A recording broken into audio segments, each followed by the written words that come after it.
Indian movie if it needs to be censored. അപ്പോൾ നമ്മളിത് bread and ബട്ടറും കൂടെയാണ്. അപ്പം നിങ്ങൾക്ക് മനസ്സിലായല്ലോ എൻ്റെ ഉദ്ദേശം എന്താണെന്ന്. ആ ഫ്രേസിങ് യൂസ് ചെയ്തുകൂടാന്ന് പറഞ്ഞ് നമുക്ക് സെൻസർ തരൂല എന്ന് പറഞ്ഞുകൊണ്ട് അല്ല you are saying why post 2007 മാത്രം മെൻഷൻ ചെയ്ത് why am I not mentioning 1950s?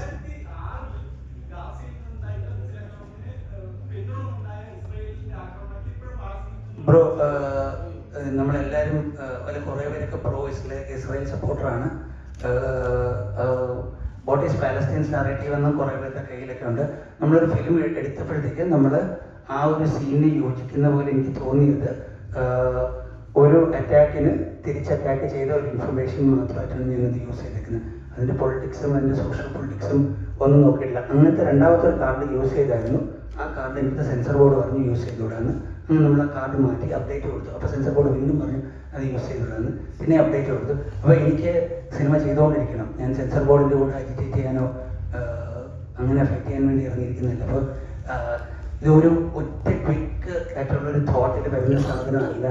ഒരുപാട് നമ്മൾ ചിന്തിച്ചിട്ടുണ്ട്. അപ്പോൾ അതിന് പൊളിറ്റിക്കലിയൊക്കെ ചിലപ്പം എൻ്റെ അറിവില്ലായ്മ കാരണം, എൻ്റെ ടീമിൻ്റെ നോളജ് ഇല്ലായ്മ കാരണം, ഈ പൊളിറ്റിക്സിനെ കുറിച്ച് വലിയ ധാരണയില്ലാത്ത കാരണം, നമ്മുടെ പൊളിറ്റിക്സ് തമ്മിൽ യോജിക്കാത്ത കാരണമൊക്കെ ഉള്ള പ്രശ്നങ്ങൾ വരും. That is fair. അത് ആർട്ട് വർക്ക് ആയതുകൊണ്ട് നിങ്ങളിങ്ങനെ ഒരു സാധനം പറഞ്ഞില്ല. അപ്പോൾ ഒരു കോൺവെർസേഷൻ ആയിരുന്നു. അപ്പോൾ അതൊക്കെ തന്നെ ഉദ്ദേശമൊക്കെ.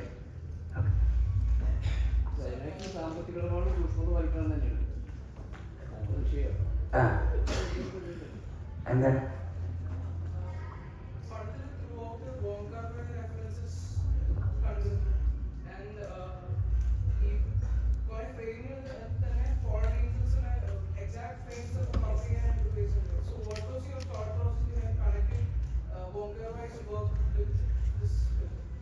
നമ്മൾ art of war is a Chinese book. So I was trying to use everything Chinese. Like അപ്പോൾ ചൈനീസിൽ എനിക്ക് ഏറ്റവും ഇഷ്ടമുള്ള filmmaker Wong Kar Wai ആണ് ഹോങ്കോങ് സിനിമയിൽ. അപ്പോൾ ഞാൻ ഹോങ്കോങ് സിനിമയുടെ ഡെഡിക്കേഷൻസ് കുറേ സ്ഥലത്ത് കൊടുത്തിട്ടുണ്ട്. അതുപോലെ തന്നെ റാൻ്റെ ഡെഡിക്കേഷൻ കൊടുത്തിട്ടുണ്ട്, ബാറ്റിൽ ഫോർമേഷൻ്റെ ഡെഡിക്കേഷൻ കൊടുത്തിട്ടുണ്ട്. The music is Chinese. ഒരാളുടെ മ്യൂസിക് ചൈനീസ്, മറ്റൊരാളുടെ മ്യൂസിക് ജപ്പാനീസുമാണ്. ജപ്പാനീസ്. ഒരാൾ ഇങ് ആണ്, മറ്റൊരാൾ യാങ് ആണ്. അപ്പോൾ ഒരാളുടെ മ്യൂസിക്കിൽ മെയിൽ വരും, മറ്റൊരാളുടെ മ്യൂസിക്കിൽ ഫീമെയിൽ വരും. ഒരാളുടെ കളേഴ്സിൽ യെല്ലോ വരും, മറ്റൊരാളുടെ കളേഴ്സിൽ ബ്ലാക്ക് വരും.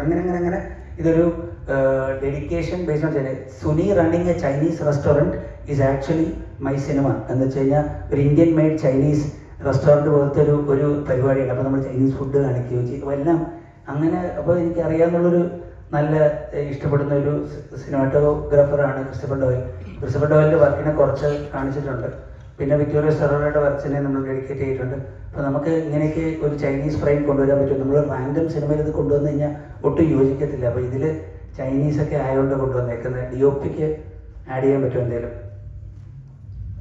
അല്ല, അത് അത്രയും തന്നെയാണ് പറയാനുള്ളത്. പിന്നെ അങ്ങനെ ചൈനീസ് റെഫറൻസ് ഒരുപാട് യൂസ് ചെയ്തിട്ടുണ്ട്.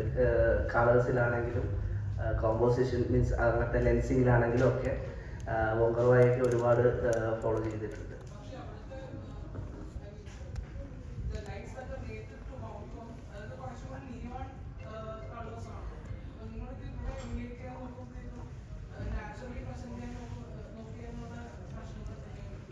പ്രശ്നങ്ങളില്ല. നമുക്ക് എന്തായാലും അങ്ങനെ നിയോൺ വെക്കാൻ പറ്റില്ല. അപ്പോൾ നമ്മൾ ഈ എന്താ സ്ട്രീറ്റ് ലൈറ്റിൻ്റെ ഒക്കെ താഴെയും ഒക്കെ ആയിട്ട് അങ്ങനെ റീപ്ലേസ് ചെയ്തു.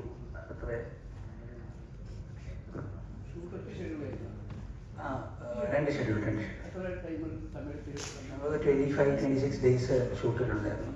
പിന്നെ അല്ലാതെ ഒരു 1 ഇയറോളം 6-7 മന്ത്സോളം പോസ്റ്റ് പ്രൊഡക്ഷൻ ഉണ്ട്.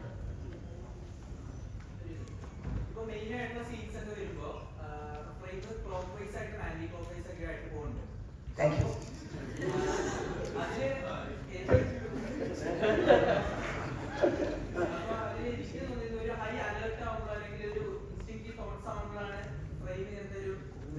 അല്ല ബ്രോ, ഇന്ന് യാങ്ങോ ആണ്. അപ്പോൾ ഒന്ന് ഇങ്ങും ഒന്ന് യാങ്ങോ ആണ് എപ്പോഴും കേട്ടോ. ഇതാരും പറയത്തൊന്നുമില്ല.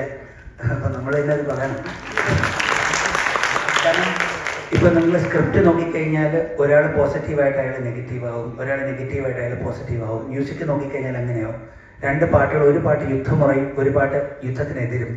അതുപോലെ തന്നെയാണ് ക്യാമറ മൂവ്മെൻറ്റ്, ഒരെണ്ണം ലെഫ്റ്റും ഒരെണ്ണം റൈറ്റും. അപ്പോൾ അത് ആ ഇങ്യാങ് എന്ന് പറയുന്ന ഡിസൈൻ പ്രിൻസിപ്പളിനെ മാക്സിമം കൊണ്ടുവന്നൊക്കെയാണ്. അതാണ് നമ്മൾ ഈ സിനിമയിൽ ഈ ടാവോയിസത്തിൻ്റെ ഫിലോസഫിയിലോട്ടൊക്കെ കയറാൻ ശ്രമിച്ചത്. കുറച്ചൊക്കെ ടാവോയിസവും ഒക്കെ വായിക്കുന്ന ആൾക്കാർക്ക് ഒരു സ്റ്റെപ്പ് കൂടെ ഈ സിനിമ കണക്റ്റ് ആവും. സാധാരണ ആൾക്കാർക്ക് ഒരു ഗ്യാങ്സ്റ്റർ എന്തോ പരിപാടി ചെയ്തേക്കുന്നത്. അപ്പം അങ്ങനെ പല ലെവൽസിൽ ഇത് മനസ്സിലാക്കാൻ വേണ്ടി നമ്മൾ കുറേ ചുമ്മാ എക്സ്പ്ലോർ ചെയ്തിട്ടുണ്ട് കേട്ടോ. Thank you for noticing.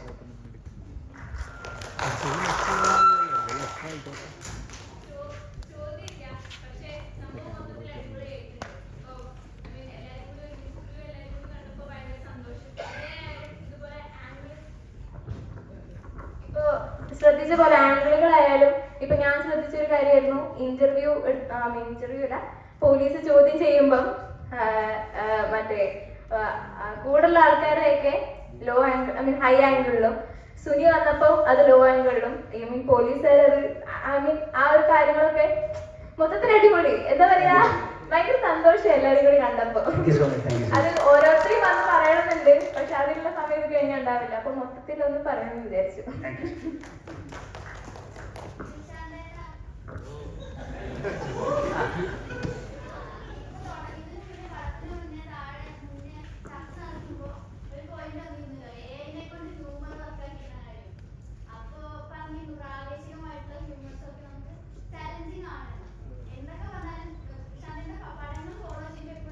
Humour ഭയങ്കരമായിട്ട് ഇംപ്രസ്ഡ് ആയിട്ടുള്ള ആളാണ് ഞാൻ. അപ്പോൾ ശാന്തേട്ടൻ്റെ ഹ്യൂമറൊക്കെ എങ്ങനെയാണ് അതിനെ പറഞ്ഞ് മനസ്സിലാക്കിയെന്നൊരു വണ്ടർ, അത് എക്സൈറ്റഡ്. ഇതിൽ നമ്മുടെ ഹ്യൂമർ ഒരു റൈറ്റിംഗ് ടീം നമുക്കുണ്ട്. ഇപ്പം പടച്ചേട്ടനായാലും വിഷ്ണു ആയാലും ഇവൻ ബാഹുലായാലും നിഖിലും ആയാലും ഒക്കെ നമ്മൾ ഇരുന്ന് ഈ ജോക്സുകൾ വർക്ക് ചെയ്തിട്ടുണ്ട്. അപ്പോൾ ഇതിൽ കുറേ ജോക്സുകളൊക്കെ ആർട്ടിസ്റ്റ് തന്നെ ആ സീനിൽ ജോക്ക് ഉണ്ടെന്നറിയാം, എഴുത്തിലും ജോക്കുണ്ട്, പക്ഷേ ആ ജോക്ക് ചിലപ്പോൾ ലാൻഡ് ചെയ്യത്തില്ല. അപ്പോൾ ആ ഫോളോ അപ്പ് ജോക്കൊക്കെ ആർട്ടിസ്റ്റ് തന്നെ ക്രിയേറ്റ് ചെയ്ത കുറേ ജോക്സുകളൊക്കെ ഉണ്ട്. അപ്പം പിന്നെ ഓൾസോ ഒരു ആർട്ട് പടം പോലെ പോകുന്നതെന്ന് വെച്ചാൽ നമ്മൾ മലയാളികൾക്ക് ആർട്ട് പടം എന്ന് പറഞ്ഞാൽ എന്തോ ഒരു വൈരാഗ്യമുള്ള സാധനമാണ്. അപ്പം but my film is I call this proper, എനിക്കൊരു ആർട്ട് ഹൗസ് ഫിലിം പോലെയാണ് ഞാനിത് ചെയ്തേക്കുന്നത്. ഇത് തമ്മിലുള്ള ക്ലാസിഫിക്കേഷൻ ഒന്നും എനിക്കറിയാം, പക്ഷേ എനിക്ക് ഇടയ്ക്കിടയ്ക്ക് ആൾക്കാരെ എൻഗേജ് ചെയ്തില്ലെങ്കിൽ എൻ്റെ ഫസ്റ്റ് ഫിലിം പോലെ ആരും ഇത് കാണില്ല എന്നൊരു പേടിയുണ്ട്. അപ്പോൾ so I keep engaging with the audience through jokes, through music, through എന്തെങ്കിലും ഇമോഷണൽ ഹുക്സ്, ത്രൂ പൺ, അങ്ങനെ.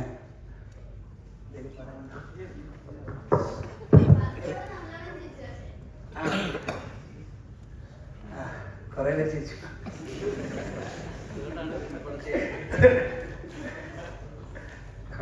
ഹലോ,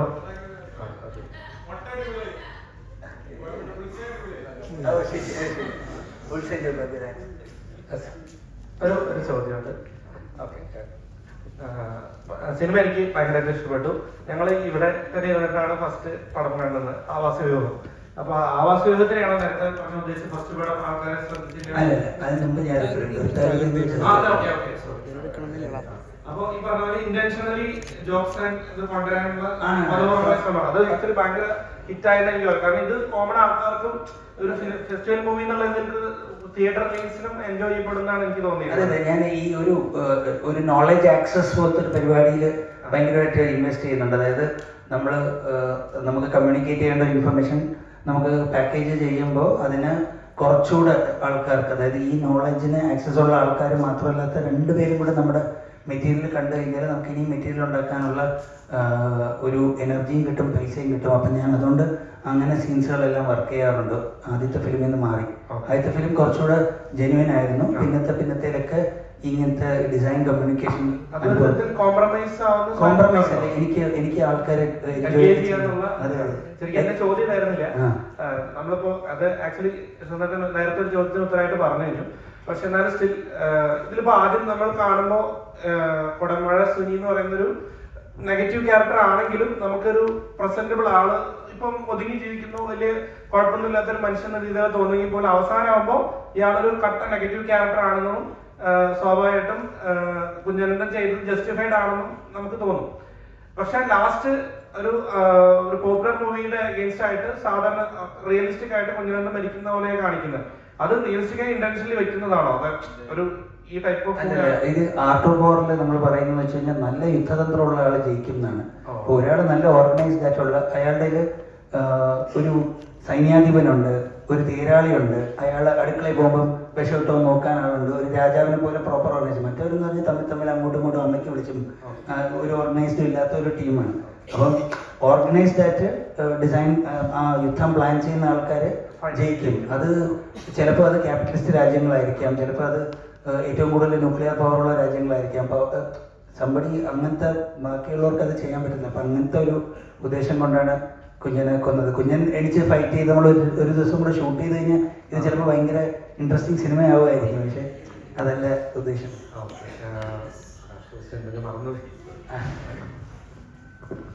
വേറെ ക്രൂ മെമ്പേഴ്സ് ആരെങ്കിലും എടുത്ത cinematography, artist, actors? Vishnu Agastya സാറിനോടാണ്. അതെ, സെലക്ഷൻ ഓഫ് മൂവീസ് അടിപൊളിയാണ്. നമ്മൾ കാണുന്ന ഓരോ സിനിമകളും കണ്ടിരിക്കാവുന്ന നല്ല ക്വാളിറ്റി സിനിമകളാണ് സെലക്ട് ചെയ്യുന്നത്. ഞാൻ ശ്രദ്ധിക്കാൻ പറഞ്ഞത് ആളൊരു മുതലാണ്. അപ്പൊ അതെങ്ങനെയാണ് ആ സെലക്ഷൻ എന്നുള്ളത് അറിയാം. ഒരു ചോദ്യം കൂടി ഉണ്ട്. ആ വിരൽ കട്ട് ചെയ്ത ഒരു ആക്ടർ ഉണ്ടായിരുന്നില്ലേ, അദ്ദേഹത്തിന്റെ പേരും കൂടെ ഒന്ന് അറിഞ്ഞാൽ കൊള്ളാമെന്ന്. പൊന്നൻ ചേട്ടൻ എന്നാണ് ക്യാരക്ടറിന്റെ പേര്. അപ്പോ എനിക്ക് തോന്നുന്നത് എനിക്ക് ഈ സിനിമയിൽ ഏറ്റവും ടച്ച് ചെയ്തൊരു പോർഷൻ പ്ലേ ചെയ്തത് പൊന്നൻ ചേട്ടനാണ്. അപ്പോ പൊന്നൻ ചേട്ടൻ ഒരു കാര്യം. പിന്നെ എനിക്ക് തോന്നുന്നത് ഇപ്പൊ നമുക്ക് വരുന്ന സബ്ജക്റ്റില് നമുക്ക് കിട്ടുന്ന ഫിലിം മേക്കറിന്റെ കൂടെ വർക്ക് ചെയ്താണ് നമുക്ക് ഈ മീഡിയത്തെ ബേസ് ചെയ്ത് മനസ്സിലായി വരുന്നത്.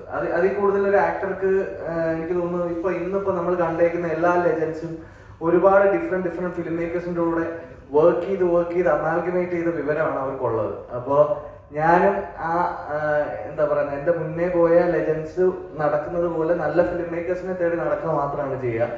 അപ്പോ അപ്പൊ എനിക്ക് നല്ല ഫിലിം മേക്കേഴ്സിന്റെ കൂടെ വർക്ക് ചെയ്യാൻ പറ്റിയിട്ടുണ്ട്. അപ്പൊ ഇനിയും ഞാൻ ഇവരോടൊപ്പം ഒക്കെ എന്തെങ്കിലും സിനിമകളായിട്ട് വരും നിങ്ങളുടെ മുമ്പിൽ. Thank you.